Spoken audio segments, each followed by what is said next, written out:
He lived in a small house at the edge of town, far from the noise of city streets and bright lights. Most days started before sunrise. The sound of birds woke him, and the air outside still carried the chill of night. He liked that quiet moment before the world came alive, when the sky was soft gray and everything felt still. He had spent most of his life in places that were loud, unpredictable, and dangerous. Now he just wanted peace. Out here, he didn't need to look over his shoulder. He didn't need to give orders or watch the clock. He only needed to breathe, take in the calm, and spend time with the only companion he had left, his dog. The dog had been with him for many years. They met during a time when he was still in service, when his life was full of missions, travel, and uncertainty. The dog had been trained to obey commands that few animals ever learned.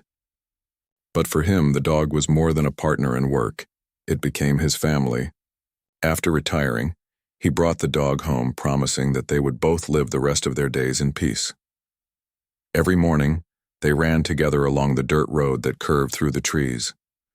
The dog always ran a few steps ahead, tail wagging, stopping now and then to look back as if making sure he was keeping up. People in town sometimes saw them, the quiet man in a dark jacket and the large black dog that never barked at strangers. Some waved, some didn't. He didn't mind either way. He liked being unnoticed. His small house was simple. Wooden floors, old furniture, and photos that told stories of a life he rarely spoke about. There were medals tucked away in a drawer, letters from people he once served with, and a folded flag in a box. He never showed these to anyone. They were reminders of another lifetime, one he no longer wanted to revisit.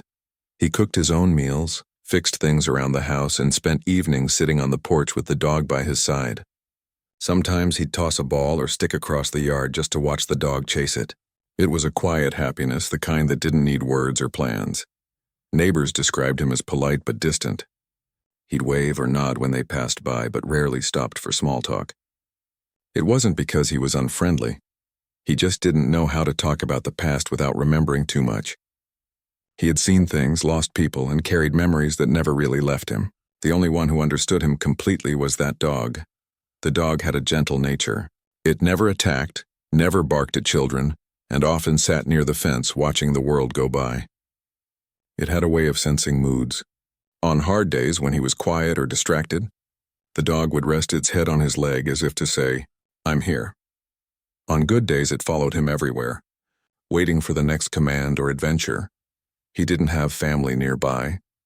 Most of his relatives lived in other states. A few old friends from his service days called from time to time, checking in, talking about old times, sharing small updates about their lives. But those calls always ended the same way, short, polite, and slightly sad. They all knew that what they shared in the past could never be recreated. It belonged to a different time. He had moved to this town on purpose. It wasn't on any main route, and most people who lived there had been around for generations. He liked that no one asked too many questions. The local store owner greeted him by name when he came in for supplies, but never pushed for conversation. The post office lady always smiled at the dog more than him. That was fine. The dog loved the attention. There was a sense of routine in his days. Morning runs, coffee on the porch, work around the yard, dinner at sunset. Sometimes he drove to the nearby lake and sat there for hours, letting the sound of water calm his thoughts. It was as if he was making up for all the years when he couldn't slow down, when peace was just a word he heard but never felt. At night, the sound of crickets filled the air. He'd turn off the lights early, trusting the quiet to keep him safe. The dog would lie near the door, always alert, always watching. He didn't need an alarm system. He had something far better. There was a kindness in the way he treated people. Once, a neighbor's car broke down on the road and he spent an hour helping fix it. Another time, he mowed the grass for the older lady next door while she was sick. He never wanted anything in return. Helping others gave him a small sense of purpose again. Even though he had left his past behind, it still showed in small ways. The way he moved, steady, cautious. The way he scanned his surroundings when he entered a new place. The way he spoke, calm but firm. The habits of discipline never left him. Some kids in the neighborhood were curious about him. They would whisper stories about the quiet man with the big dog. They said he used to be in the military, maybe even a secret agent. He smiled when he overheard them once. He never confirmed or denied anything. Mystery was better that way. The dog was his peace, his friend, his last connection to a world that had tested him beyond limits. Every day when he looked at that animal, he remembered moments that shaped him. Moments when loyalty, courage, and trust meant everything. Sometimes, on rainy days, he'd sit inside by the window and think about the people he had lost. He didn't cry. Not because he didn't feel, but because he had learned long ago that tears didn't change the past. Instead, he'd pat the dog's head, whisper something under his breath, and wait for the storm to pass. Life felt simple, maybe even too quiet, but he liked it that way. He had done his time in chaos. Peace was his reward now. Every day he woke up without gunfire or fear was a blessing. Once in a while, he'd drive to the nearby town to pick up groceries. People recognized him, but they didn't know his story. To them, he was just another face. Sometimes someone would ask if he ever got lonely out there by himself. He would smile a little and say, "No, I'm good." And he meant it. With his dog beside him, he never felt truly alone. His life was steady, quiet, and peaceful. The days blended into each other in the best possible way. He thought this was how it would always be. Calm mornings. Long walks, quiet nights, but sometimes life changes in a single moment, even when you least expect it. There was nothing in his world that mattered more than that dog. It wasn't just an animal. It was a symbol of everything good he still had left. Loyalty, trust, and companionship. He had trained that dog himself, taught it to respond to calm words and steady signals. They understood each other in ways that didn't need language. Everywhere they went, the dog stayed close, walking slightly to the side, never pulling ahead unless told to. The bond between them was so strong that people often noticed it and smiled. "That's a smart one," they'd say. He would nod proudly. That morning started like any other. The sky was clear and the air smelled of pine. He made coffee, fed the dog, and they went for their run. The road was empty except for the occasional passing truck. The dog ran with energy, happy and free. He felt grateful watching it, the way its muscles moved, the way it turned its head to make sure he was still there. Later they returned home, both tired but content. The man filled the dog's water bowl and sat on the porch. The dog rested at his feet, panting softly. The world around them was quiet, the kind of quiet that only comes from distance, from being far enough from the noise that you can hear your own thoughts. He didn't know that this peace, this perfect rhythm of life he had built, was fragile. He didn't know that an ordinary misunderstanding, a moment of poor judgment, would soon change everything. For now, though, life was good. The dog's tail thumped gently against the wooden porch and he smiled, a small, genuine smile that came from the heart. In that moment, he wasn't a soldier or a veteran. He was just a man and his dog, living quietly, far from the chaos of the world. And if someone had told him that soon his name would be on everyone's lips, that his quiet world would be shattered by people who didn't know him, he would never have believed it. For now, all that mattered was the calm, the sound of the breeze, the warmth of sunlight on his skin, the loyal animal resting beside him, the one friend he trusted completely. The world outside could be loud, unfair, and cruel. But here, in his small corner of peace, everything still made sense. The morning started like any other day. The man woke up early, stretched, and stepped outside to breathe in the cold air. The world was quiet except for the soft rustle of trees and the faint sound of a truck in the distance. His dog followed him, tail wagging, eyes full of energy. It was another ordinary morning. Peaceful, calm, and simple. He made breakfast, shared a small piece of toast with his dog, and poured coffee into his favorite old mug. It was chipped on the side, but it had traveled with him for years through every chapter of his life. He didn't care about the crack. It was familiar, and it still did its job. The dog sat by his feet as he read through the local paper. It was mostly small-town news. School events, weather reports, a few store ads. Nothing exciting. That was how he liked it. After breakfast, he decided to fix a loose fence post near the back of the property. The dog followed him as always, watching closely while he worked. Every so often, it would nudge his leg, asking for attention. He smiled and scratched behind its ear. "Almost done," he said softly, his voice calm. Nothing seemed out of place. Nothing hinted that this would be the last normal day for a long time. Down the road, a neighbor had called the local authorities about a noise complaint. It wasn't from his property. Someone nearby had been playing loud music. But in small towns, messages sometimes get mixed up. The wrong address, the wrong assumption, the wrong knock on the wrong door. That's all it takes for one mistake to spiral. He didn't know that 2 patrol cars were making their way toward his street. He had no reason to expect visitors. He was still in his backyard when the sound of engines came closer. The dog heard them first, its ears perking up. It walked toward the gate, curious, not aggressive, just alert, as any well-trained dog would be. The man stood wiping his hands on his jeans, wondering who would be visiting this early. He thought maybe a delivery or one of the utility workers checking lines. He stepped toward the front just as the vehicles pulled up. 2 officers got out, one older, one young. They looked around, unsure if they had the right place. The younger one kept his hand close to his belt, not out of malice, just nervous habit. The man noticed it instantly. Years of training had made him sensitive to body language. Something about the younger officer's posture made him uneasy.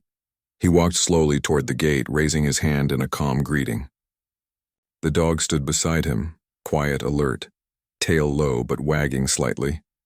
The older officer called out first. "Sir, we received a complaint. Mind if we ask you a few questions?" The man nodded. "Sure, but I think you might have the wrong place. It's quiet here." His tone was polite, patient. Before he could open the gate, the younger officer took a step forward. The sudden movement caught the dog's attention. It barked once, not in aggression, more like a warning bark. The sound echoed sharply in the still air. Everything after that happened too fast. The older officer turned slightly, trying to calm his partner, but the younger one reacted out of fear. His hand twitched, his voice rose, and confusion filled the space between them. The man stepped forward, his hand up, trying to calm both sides. "It's okay," he said, his voice steady. "He won't hurt you." The officers froze. The dog's bark faded, replaced by silence so heavy it felt like the world had stopped breathing. Then came shouting, commands, words spoken over each other. No one really listening. No one fully understanding. And then, in the middle of all that noise, something irreversible happened. For a moment, time stood still. The man's heart sank. The world blurred. He dropped to his knees, pulling the dog close, trying to understand what had just happened. There were no words left in him, just a deep, shaking silence that filled the air. The officers looked stunned, unsure of what to do. The older one reached for his radio, his voice trembling slightly. The younger one stood frozen, realizing too late that his fear had turned into action without thought. The man couldn't speak. His eyes stayed on the ground, on the one living thing that had stood by him through everything. He felt a kind of pain that didn't come with sound, the kind that sits deep inside and burns quietly. The older officer tried to explain, but the words didn't matter anymore. The man didn't look at them. He just held the dog, whispering softly as if the sound of his voice could somehow make things right again. Neighbors had come out by then, drawn by the noise. Some watched from their porches, others whispered among themselves. A few recorded with their phones, unsure what exactly had happened. One woman called out asking if everything was okay, but no one answered her. When backup arrived, the situation was already calm, painfully calm. The man stood up slowly, eyes hollow, clothes covered in dust. He didn't argue. He didn't raise his voice. He just looked at them one by one and said quietly, "You made a mistake." Those words were soft, but they carried more weight than shouting ever could. The officers tried to follow procedure. They took statements, asked questions, filled out reports. The man stayed quiet through it all. He didn't argue or threaten or cry. He just nodded when spoken to and waited until they were done. Inside, though, something had changed. By evening, the story had started to spread. Someone had uploaded a short video online, only a few seconds long, but enough to stir emotion. People started asking questions. Why did it happen? Was it justified? Did the man do something wrong? The town, which had always been peaceful, suddenly felt divided. Reporters began calling the police station. Social media lit up with opinions, half-truths, and guesses, but through all of it, the man stayed silent. He stayed in his house that night, sitting in the same chair on the porch, staring at the empty space where his dog used to rest. The next morning, the air felt different. The quiet that once gave him peace now felt heavy and sharp. He made coffee but couldn't drink it. He walked around the house, looking at the leash by the door, the empty bowl near the counter, and the toy lying under the chair. Each small thing reminded him of what he had lost. Not just a companion, but the only piece of joy he still had. He didn't go out that day. People stopped by to check on him, but he didn't answer the door. He just sat near the window watching the street. From there, he saw patrol cars drive by a few times, slower than usual. Maybe they were checking on him, or maybe they were afraid. Either way, he didn't care. By the second day, local news covered the story. The reporters didn't know much, but they loved the angle. Small-town confusion leads to tragedy. They used words like incident and unfortunate event. None of those words came close to describing what had really happened. For the man, it wasn't a story. It was his life, broken in a matter of seconds. He walked out to the porch in the evening and sat there for hours. The sun went down slowly, painting the sky in orange and red. The yard was quiet again, too quiet. He closed his eyes and listened to the wind, trying to remember what the world sounded like when everything still felt right. He didn't blame anyone. Not yet. Mostly he felt empty. He had spent a lifetime learning how to control his emotions, how to stay calm when everything went wrong. But now, in the middle of this silence, that calmness started to feel like a curse. He wanted to scream, but he couldn't. He wanted to fix what happened, but he knew it was impossible. All he could do was sit there, feeling the weight of loss pressing down like never before. In the days that followed, the small town tried to return to normal, but nothing really did. The police department released a short statement expressing regret. The words were cold and formal. There was no apology, only an explanation. It said the event was being reviewed and that procedures were followed. The man read that statement once, folded the paper, and placed it on the table. He didn't need to read it again. People around town began whispering. Some said it was an accident. Others said it was negligence. A few defended the officers, saying they were only doing their jobs. But none of them had been there. None of them knew what it felt like to lose something that innocent, something that had never hurt anyone. At night, he sat outside, staring at the stars. The quiet, which once felt peaceful, now reminded him of absence. He thought about leaving town, starting over somewhere new, but deep down he knew he couldn't run from this. Not this time. He had seen loss before. He had seen pain. But this was different. This wasn't the battlefield or a mission gone wrong. This was his home, his safe place. And that made it feel worse than anything he'd ever known. He didn't tell anyone what he was thinking. He didn't tell them that the man they thought was just quiet and polite had once been trained to face chaos, to survive in the hardest situations. They didn't know what he was capable of or how much discipline it took to stay calm now. For now, he chose silence. He needed time. But inside, something had begun to wake, something he had buried long ago. And even though the world outside went on as if nothing had happened, he knew deep down that his peace was gone. The days after the incident felt longer than usual. Time moved differently, slower, heavier. The quiet that once brought comfort now carried a weight he couldn't escape. The air around his home felt different too, like the calm before a storm that no one could see but him. He stopped sleeping through the night. Every small sound made him wake up. The house felt emptier, almost hollow. He would walk through each room, noticing how every corner reminded him of what was missing. The empty space near the door where the leash used to hang. The worn-out spot on the rug by the chair. The bowl in the kitchen that stayed clean now, untouched. He didn't cry. He didn't shout. He just sat in silence most of the time, staring at the things that used to mean something. Outside, the story kept spreading. People he didn't know started driving by the property, slowing down to look. Some came out of curiosity, others out of sympathy. A few even left flowers by his gate. He didn't ask for any of it, but he understood that people wanted to show they cared. Still, he didn't talk to them. He didn't have the energy to explain how much had been taken from him. The local news kept replaying the same short video. A few seconds of confusion, a few voices shouting, and then silence. They analyzed it, argued about it, and debated who was at fault. For him, it wasn't about blame anymore. It was about loss, and loss doesn't fit neatly into anyone's version of the story. He tried to keep himself busy.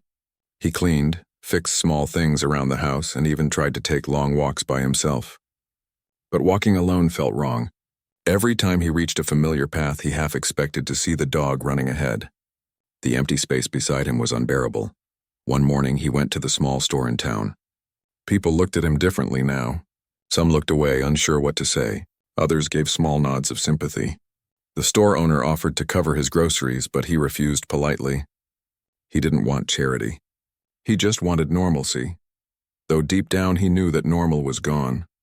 At night he sat outside under the same sky where he used to sit with his dog. The stars looked the same, but the world beneath them had changed. He replayed everything in his mind, and every moment, every sound, every mistake. He thought about the younger officer, how nervous he looked, how fast everything had happened. He wondered if that young man even understood the damage he'd caused. But instead of anger, what filled him was something deeper. A quiet determination. He began writing things down, small notes, observations, dates, names, times. Not out of revenge, but out of discipline. He needed to understand the truth.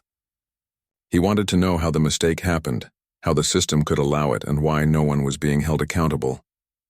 It started with simple curiosity. But soon it became a mission. He visited the town's public records office. He asked polite questions, keeping his voice calm and his tone friendly. He looked through reports, statements, and local procedures. He didn't make a scene. He just listened. The staff there didn't think much of it. To them, he was just another quiet man asking about local laws. What they didn't know was that behind that calm expression was a mind trained to notice every detail. Inconsistencies, patterns, lies hidden in plain sight. As the days passed, he discovered small gaps in the reports. Times didn't match. Statements were vague. Body camera footage had sections missing. Things didn't add up, and each discovery made him more certain that this wasn't just a small mistake. It was a reflection of something bigger, something broken. He didn't talk to anyone about what he was doing. He didn't post online or call reporters. He worked quietly, patiently, as if he were preparing for something. A few of his old friends from his past life reached out when they heard what happened. They didn't ask too many questions. They just said, "We're here if you need anything." These were people who had once shared danger with him, who knew what it meant to stay calm when everything fell apart. He appreciated their calls, but he didn't ask for help. Not yet. He spent his evenings reading, books about law, accountability, and public rights. The more he learned, the clearer his next step became. He realized that justice didn't always come from anger or loud protests. Sometimes it came from patience, from using knowledge as a weapon instead of emotion. He wrote letters, not to vent, but to gather information, to state facts, to create a record. He sent them to local offices, to oversight agencies, to anyone who might listen. He didn't accuse anyone. He simply asked for the truth to be acknowledged.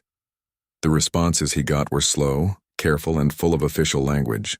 Words like procedure, review, and pending investigation. He recognized that tone. It was the tone of people trying to wait out a storm, hoping it would fade away. But he had been through storms before, and he knew how to stand still in the middle of one. One afternoon, a journalist from the city called him. She said she wanted to hear his side. He hesitated. He didn't trust the media, but something in her voice sounded honest. So he agreed to meet at a small cafe in town. When she arrived, she didn't bring a big camera or crew, just a notebook. She sat across from him, patient and quiet, waiting for him to speak. At first, he didn't know where to start. But once he began, the words flowed naturally. He told her not just about what happened, but about the years before. The sacrifices, the service, the wish for a peaceful life. He talked about his dog as if describing a family member. The journalist didn't interrupt. She just listened, writing down small notes now and then. When the article came out a week later, it was simple and respectful. It didn't sensationalize his pain. It told the story the way it really was, about a quiet man, a loyal animal, and a mistake that shattered peace. People connected with it. The story spread across the internet not as outrage, but as empathy. Letters began arriving in his mailbox. Not official ones this time, but handwritten ones from strangers. Some were from other veterans, some from animal lovers, others from ordinary people who had experienced loss in their own ways. They shared their pain, their understanding, and their support. For the first time in weeks, he felt something shift inside him. Not happiness, but purpose. He started keeping the letters in a small box near his desk. Each one reminded him that even though the world could be cruel, There was still kindness in it. Still compassion. Slowly he began to speak up more, not with anger, but with truth. When local reporters asked him for comments, he gave calm, measured answers. When people stopped him in town to say they were sorry, he thanked them politely. He wasn't trying to build attention. He was trying to build understanding. But beneath that calm surface, his focus deepened. He started noticing other stories, similar incidents in nearby towns, cases buried under paperwork, events dismissed as accidents.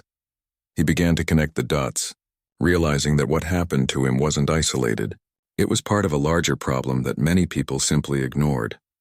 He began organizing his findings. Documents, recordings, letters, everything neatly arranged in folders. Each piece of information mattered. He didn't know exactly where this would lead, but he knew it couldn't end here. At night, when the world was quiet, he'd sit by the porch again, looking at the stars. He'd think about how his life had changed, how peace had turned into a mission once again. Only this time, the fight wasn't for survival or duty. It was for truth. He wasn't angry anymore, not in the way people expected. His calmness had returned, but it was different now, colder, sharper. It wasn't the peace of rest anymore. It was the peace of focus. He told himself that what had happened couldn't be undone, but what could be done was making sure it never happened again. That thought kept him going. He had been trained to see weakness and fix it, to face problems head on. That part of him, the part that had stayed quiet for years, was awake again. And though the world still saw him as a quiet man who had suffered an unfortunate loss, he knew the truth. He was no longer just grieving. He was preparing not for revenge, but for justice. It wouldn't come fast and it wouldn't come easy, but he was patient. He had always been patient. As he looked out over the empty yard, the same one that once held laughter and movement, he whispered softly, not to anyone, but to the wind, "I'll make this right." The wind carried the words away, but in his heart they stayed. He didn't know how long it would take, or what he'd have to do, but one thing was clear. He would not let silence be the end of this story. Weeks had passed since everything changed, but inside him the fire had not gone out. What began as loss had now become a mission, quiet, focused, and determined.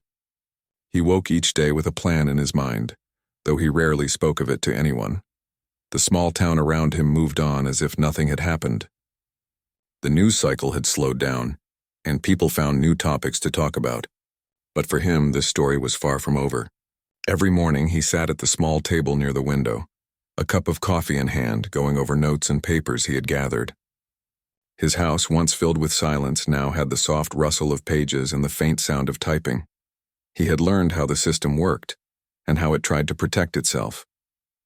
Official words and careful reports could hide mistakes, but not from someone who knew how to read between the lines. He had spent years studying movement, behavior, and deception. Now he used that same skill on paper. Slowly, he began piecing together a picture of what had really happened that day. The more he discovered, the clearer it became that what happened wasn't just one person's error. It was a pattern, a chain of decisions made too quickly, with too little care and too much fear. He didn't want revenge. He wanted truth, but he also wanted accountability. When he had gathered enough information, he reached out quietly to people who could help, local journalists, lawyers, and even a few retired officers who still believed in honesty above loyalty. He spoke to them calmly, clearly, showing evidence instead of emotion. That calmness made them listen. One evening, he met a young lawyer who had seen his story in the paper and wanted to help. They sat in a small diner off the highway. The air smelled of coffee and fried food. The lawyer listened closely as he explained everything, from the day of the incident to the documents he had uncovered. When the conversation ended, the lawyer said softly, "You've done half the work already. You just need people to see it." That was all he needed to hear. Together, they began building a case where, not in a courtroom yet, but in the court of public truth. They compiled files, highlighted timelines, and compared statements. Everything was factual, careful, and precise. He knew that anger could make a story burn bright for a moment, but truth could make it last. He learned to use his voice again, not to shout, but to explain. When interviews came, he answered questions with patience. When reporters tried to twist his words, he corrected them gently with proof. The calm tone he carried, the discipline in his eyes, It all made people listen longer. Before long, his story reached larger platforms. National outlets picked it up, turning what was once a local mistake into a national discussion. People started talking about training, responsibility, and the gap between policy and reality. He didn't ask for fame, but he knew that the more people listened, the closer he was to justice. Some officials in town weren't happy. They didn't like the attention. They wanted him to stop talking, to let it fade. But he had spent too many years following orders to now be told when to stay quiet. Still, he remained respectful. Every time he spoke, he used facts, never threats, never insults. His calmness made people uncomfortable because it came with power. He spent hours each day reviewing footage, reading legal documents, and writing letters. He became methodical again, almost like he was back in the service, not on a battlefield, but in a mission for truth. The lawyer helped him file formal complaints and freedom of information requests. At first, responses were slow. Offices ignored him, hoping he'd give up. But he didn't. He kept following up, one email, one letter, one phone call at a time. Persistence was a skill he had mastered long ago. Months later, a breakthrough came. A small piece of footage that had been marked as unavailable was suddenly released. It showed enough to raise questions too large to ignore. The tone of the discussion shifted. The officials who had once dismissed the story began to stumble when asked for answers. The man didn't celebrate. He just took a deep breath, knowing this was only the beginning. More people started reaching out, other families who had faced similar pain. They shared their experiences, their fears, and their struggles with getting justice. He listened to each of them, realizing that his story had become something bigger. It wasn't just about him anymore. It was about a system that needed to change. He began attending community meetings, speaking softly but firmly. When he stood up to talk, people listened. His words carried weight not because they were loud, but because they were true. He talked about compassion, responsibility, and the importance of training those in power to understand the value of every life. He never used anger to lead his point. He used reason, humility, and pain that people could feel without needing to see it. In time, even those who had once doubted him began to respect him. They saw a man who could have turned bitter but instead chose to build something better. He didn't stop there. He started a small group, just a handful of people, focused on helping others navigate similar situations. They called officials, helped file reports, and made sure no one faced silence alone. What had started as personal grief was slowly turning into community action. The same house that once held only sadness now became a small base of purpose. The papers that once felt heavy with loss now carried hope. He kept every letter of support, every article, and every document organized neatly. It was his way of showing that even in the face of pain, order and meaning could exist. Through it all, he still had quiet moments of reflection. Late at night, he'd walk outside and stand under the stars. He would close his eyes and remember the sound of footsteps beside him, the calm rhythm of a friend who never judged, never asked for more than love. Those memories gave him strength. Sometimes he spoke softly to the empty air, as if his old companion could still hear him. "We're still moving forward," he'd say. "You didn't go for nothing." The wind through the trees was the only answer, but it was enough. As the year went on, investigations began to reopen. The pressure from the public, the attention from the media, and the steady persistence of facts started to shift things. Departments that had once turned away began reviewing procedures. Policies were rewritten. New training was ordered. He watched it all quietly. He didn't need credit. The change itself was enough. But deep down, he also knew that this was only a small step. Real change would take time, maybe longer than his lifetime. But he had started something that couldn't easily be ignored. The lawyer called him one afternoon to share the news. Internal reviews had concluded that mistakes were made, and disciplinary actions were being taken. It wasn't everything he wanted, but it was something. It was acknowledgement, the first sign of accountability. He thanked the lawyer, then hung up and sat in silence. He looked around the room at the empty chair across from him and whispered, "We did it." He didn't smile, but his shoulders relaxed. The constant tension that had followed him since that day began to ease. After that, he took a short break. For the first time in months, he drove out to the lake. The water was still, reflecting the soft colors of the evening sky. He sat on the same bench he used to visit before everything changed. For a while, he said nothing. He just breathed. He realized that justice didn't erase pain. It didn't bring back what was lost. But it gave meaning to the loss. It gave purpose to the silence. When the wind brushed against his face, he closed his eyes and felt a quiet kind of peace. Not the old peace of being untouched by the world, but a new one, shaped by struggle, effort, and truth. The next morning, he woke up early as always. He brewed his coffee, sat by the window, and watched the sun rise. It looked different now, brighter somehow, more alive. He knew the fight for truth wasn't completely over. There would always be more work to do, more people to help. But he also knew that he had found his path again. He had gone from a man who wanted only peace to a man who gave peace meaning through action. And though the world still saw him as quiet and reserved, those who looked closer could see something stronger. A sense of calm that came not from hiding pain, but from mastering it. He didn't need recognition or praise. The truth itself was enough. The town eventually saw changes too. Training programs improved. People began to trust that their voices mattered. And though no one said it aloud, everyone knew the reason why. He remained humble, living his quiet life, taking care of the small things around his home. But those who passed by his property often noticed how the place seemed lighter again, as if something dark had finally lifted. And every so often, in the early morning light, they could see him walking down the same old road, alone but not broken, calm but not distant, a man who had turned loss into purpose and pain into change. He still stopped by the oak tree in the backyard sometimes, where he had laid his old friend to rest.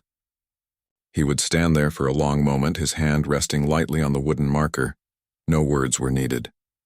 Everything important had already been said through actions. He would turn back toward the house, the sun warming his face, and take a deep breath. The mission wasn't over. It had only changed shape.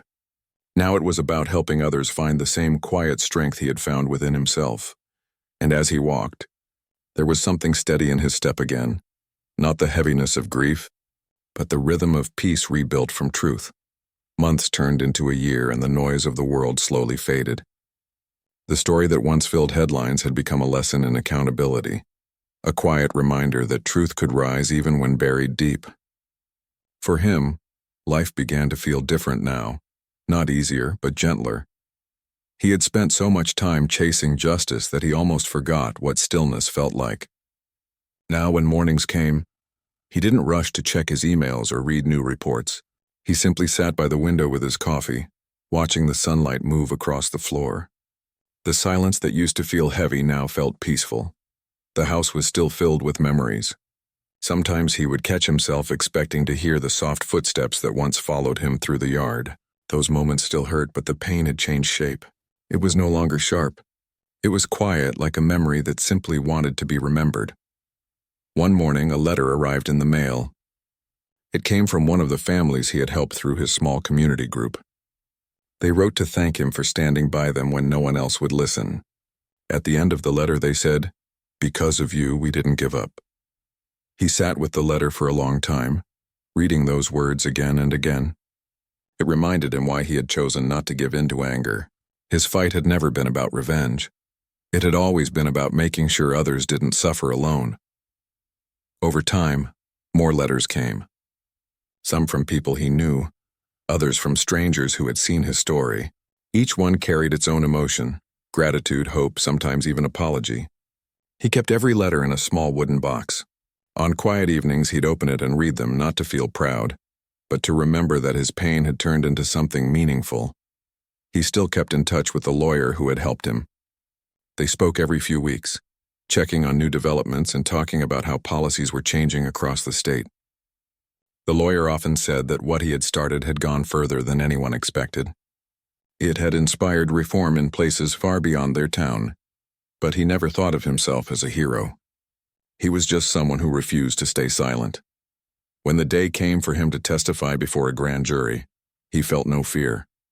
He walked into the room calm and composed, his notes neatly folded in his hand.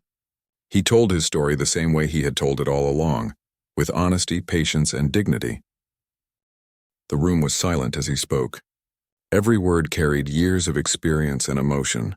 When he finished, one of the officials thanked him for his courage. He nodded quietly, but inside he wasn't thinking about himself. He was thinking about his companion, the loyal friend who had started it all.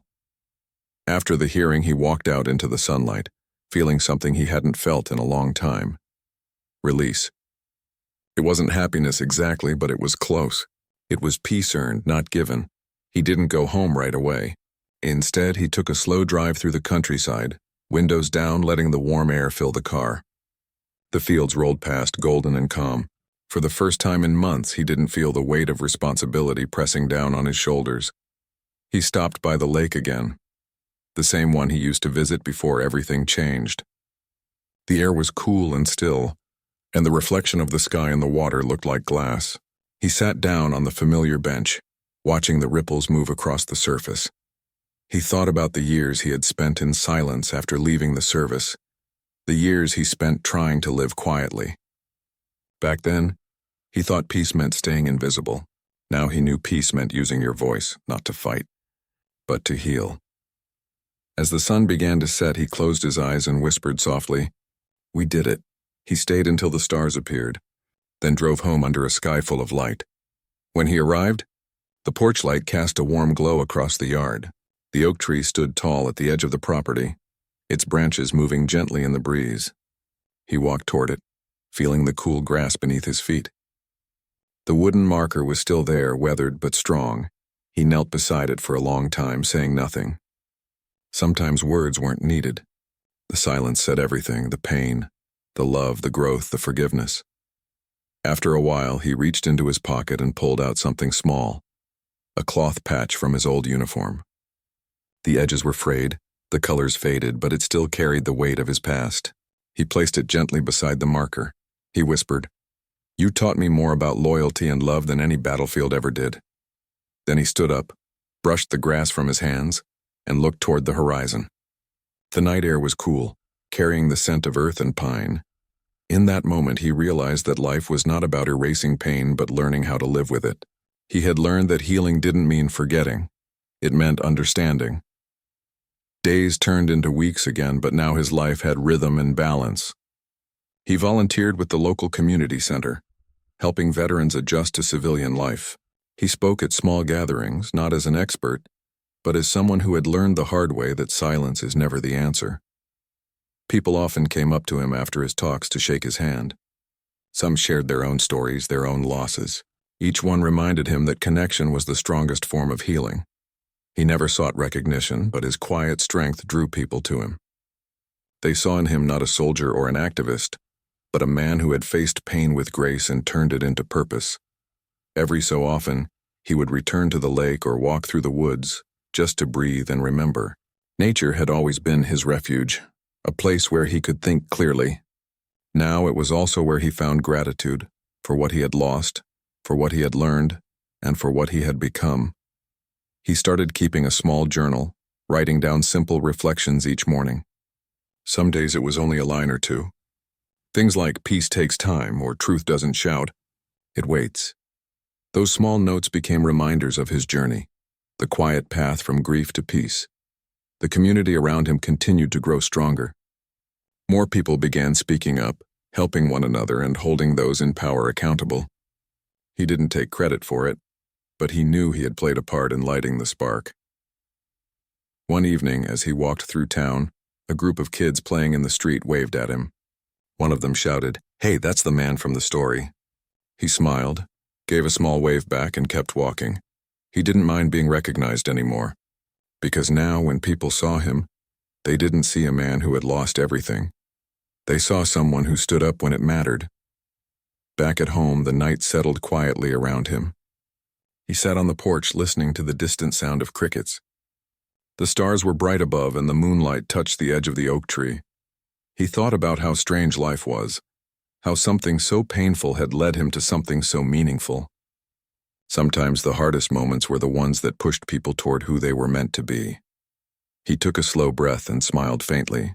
There was peace in knowing he had done everything he could. He had honored the truth, honored his companion, and honored himself. In time, documentaries were made and articles were written, but he didn't watch or read them. He preferred to live quietly, tending to his small garden, helping neighbors, and enjoying the simple thing, the smell of rain, the warmth of sunlight, the sound of laughter from across the street. When people visited, they often commented on how calm the place felt. Some said it was the trees, others said it was him. Either way, the peace he had worked so hard for had finally become part of his home. Sometimes early in the morning, he'd stand by the window and watch the sunrise. Just like before, the light spilling across the fields always reminded him that every day was a chance to begin again. He had carried pain, but he had also carried purpose. And in the end, purpose had won. Life wasn't perfect, but it was real, full of moments that hurt, healed, and shaped him. He had once been a man trying to live quietly after years of service. Now he was someone who had served again, not through strength, but through truth. And that, he realized, was the greatest mission of all. As he closed his eyes that night, the world around him was still. The wind moved gently through the trees, whispering through the leaves like a memory that never truly faded. In that stillness, he finally felt free.